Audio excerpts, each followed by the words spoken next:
Ok, galera, estamos retornando aqui com a aula 2 do curso técnico em refrigeração e climatização.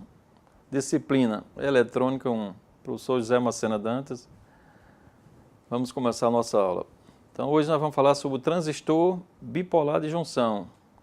O funcionamento, as curvas dele, os tipos, né, o NPN, PNP, e identificação dos terminais com multímetro. Vamos falar sobre polarização, ponto quiescente, a reta de carga, o transistor funcionando como chave e uma configuração e análise em baixa frequência. Na aula presencial, nós vamos fazer a prática desta aula, desses assuntos. Então, vamos falar sobre o transistor de junção bipolar, o TJB. Então, o transistor de junção bipolar é um dispositivo semicondutor composto por 3 regiões de semicondutores dopados: base, coletor e emissor. Elas são separadas por 2 junções PN. Então, a junção PN entre a base e o emissor tem uma tensão de barreira de 0,6 a 0,7 volts, o que é um parâmetro importante do transistor de junção bipolar.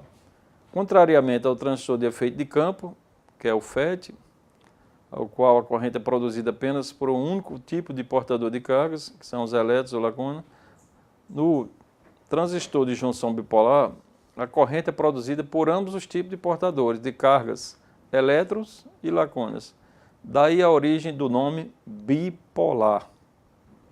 Transistor bipolar de junção, nós temos aí a representação do transistor NPN e de um PNP. Então, existem esses 2 tipos aí. O tipo NPN consiste em 2 regiões N separadas por uma região P, essa figura de cima.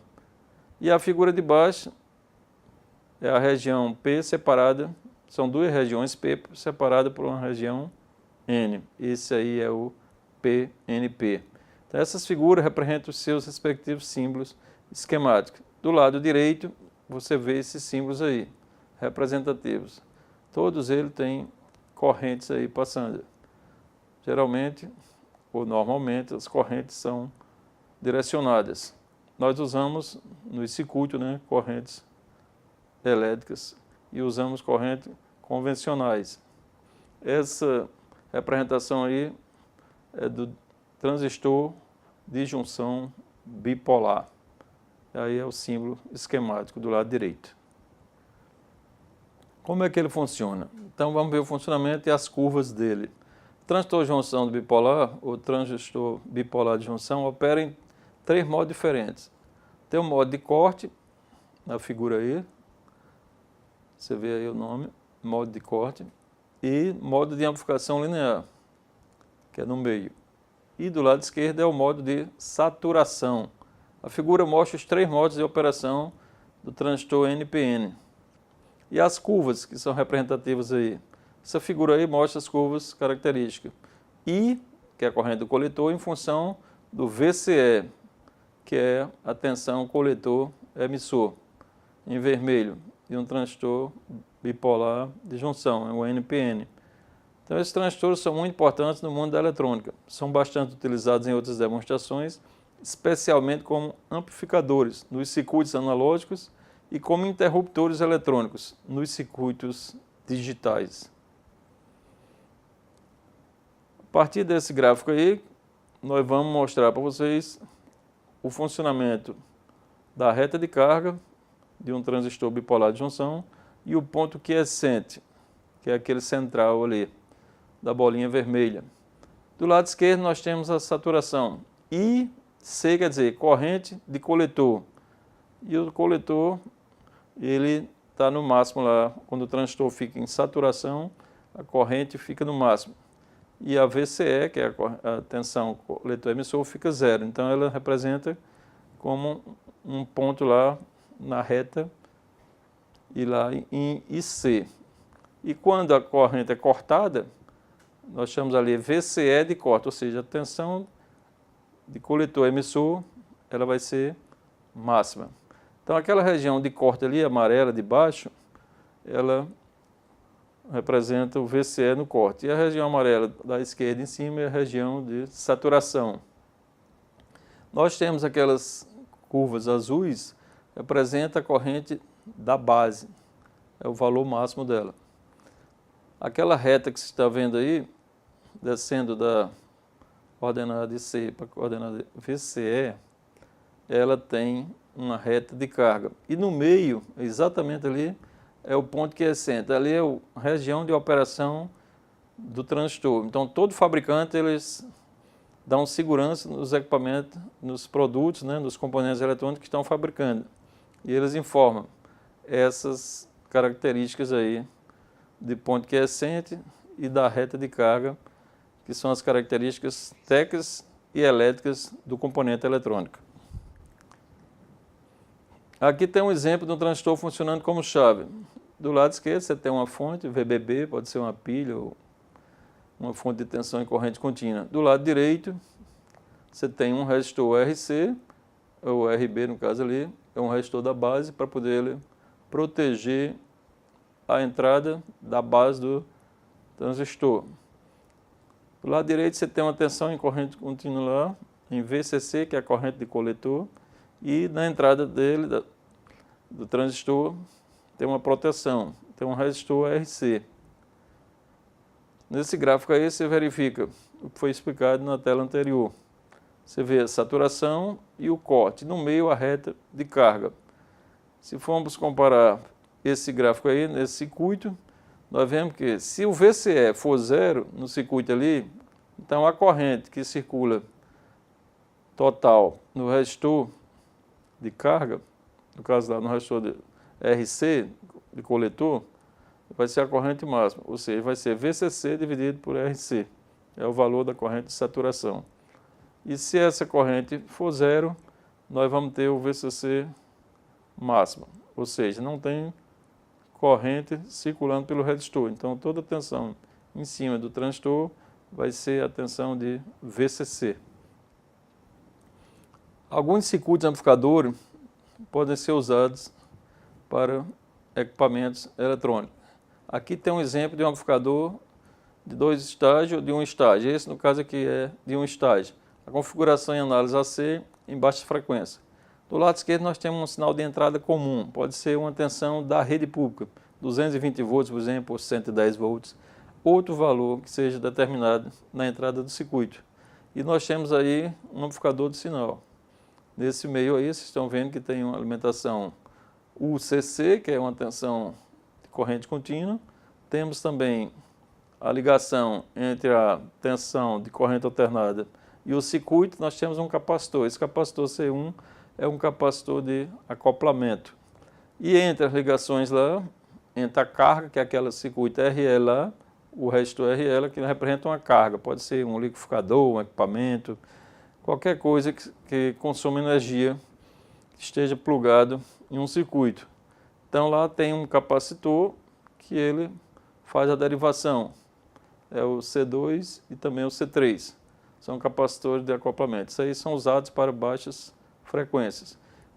No lado direito você vê o sinal de saída. Você verifica que o sinal de saída está invertido, né? Então tem uma defasagem aí de 180 graus. Então esse circuito, amplificadores, tem um de emissor comum, que é o mais utilizado. Tem umas características da etapa amplificadora de pequenos sinais. Exemplo, elevado ganho de tensão para pequenos sinais, independência com relação às variações de ganho do transistor, e um dos mais importantes, inversão da fase do sinal de saída. Na figura anterior, nós verificamos que a entrada está de uma forma e a saída está invertida com ganho mais elevado. Então, houve uma amplificação do sinal senoidal de saída. Continuando aqui nossa atividade, os amplificadores de sinal de emissor comum, ele era chamado de amplificador linear ou de alta fidelidade, ou chamado Hi-Fi. Se não mudar a forma do sinal da saída, desde que a amplitude de sinal de entrada seja pequena, o transistor usará somente uma pequena parte da reta de carga e a operação será linear. Caso o sinal de entrada apresente elevada amplitude, as flutuações ao longo da reta de carga levarão o transistor às condições de saturação. Então, se você bota um sinal pequeno, um sinal baixo, o sinal de saída ele vai sair linear. Se você coloca uma entrada bem pequena, né? Mas se alterar as características dele, da reta de carga, as flutuações ao longo dessa reta, essa carga aí pode fazer com que haja saturação do lado do transistor. O amplificador de sinal em emissor comum, continuando, no circuito amplificador é mostrada a polarização por divisor de tensão. Você pode ver aí que existe dois resistores na base, R1 e R2, e a entrada do sinal agora é o BB. Então, aquele sinal do lado esquerdo aí, uma tensão em corrente alternada. E a entrada dela é acoplada à base do transistor, via um capacitor, que é o capacitor C1. A saída do sinal é acoplado à carga RL, como se vê, através do circuito lá do capacitor C2. Então, o capacitor funciona como uma chave aberta para a corrente contínua e como uma chave fechada para a corrente alternada. Esta ação permite obter um sinal em corrente alternada de um estágio para outro, sem perturbar a polarização em corrente contínua de cada estágio. A classificação dos amplificadores são quanto à amplitude dos sinais, quanto à frequência dos sinais e a classificação por categoria. Aí tem uma representação do lado esquerdo, mostra um sinal baixo e o transistor faz com que haja um elevado ganho de tensão. Então, na saída, você vê que a figura ela é amplificada. Um amplificador de baixa potência e baixa frequência. Existe uma curva de resposta em frequência. Você verifica aí que tem uma atenuação e tem uma faixa de operação. Aquela faixa de frequência de corte mínimo, que a gente chama de inferior, e de corte máximo, que é a frequência de corte superior. Aquela faixa ali é exatamente a curva que vai representar o trabalho daquele amplificador de baixa potência e baixa frequência, trabalhando na região de operação e trabalhando com segurança para manter os circuitos, né, os equipamentos ligados em bom funcionamento. Quanto à classificação e a amplitude dos sinais, os amplificadores de pequeno sinal ou baixa potência, eles têm sinais de entrada da ordem de microvolts a dezenas de milivolts. E as correntes de coletor e de C em unidades a centenas de miliamperes. Então, são tensões baixas e correntes baixas. As potências VCE vezes C dá centenas de miliwatts. Então, se você multiplica miliampere por volt, né, mais ou menos, vai dar em torno de miliwatts. Então, isso vai depender também da quantidade de sinal que você está aplicando. E um amplificador já de média potência, os sinais de entrada são centenas de milivolts. Então, as correntes de coletor e C são centenas também de miliampere, até unidades de ampere. Essas potências, elas podem dar já em unidades de watts. Para complementar esse estudo com vocês, em sua casa, na escola, temos esses livros aí, muito bons. O livro do Malvino, para referência bibliográfica, do Bolestad, do Bogart, do Lalonoy e do Millman.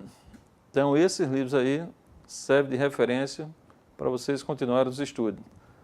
Deus abençoe a todos, tenham bons estudos e que tenham uma semana cheia da graça de Deus.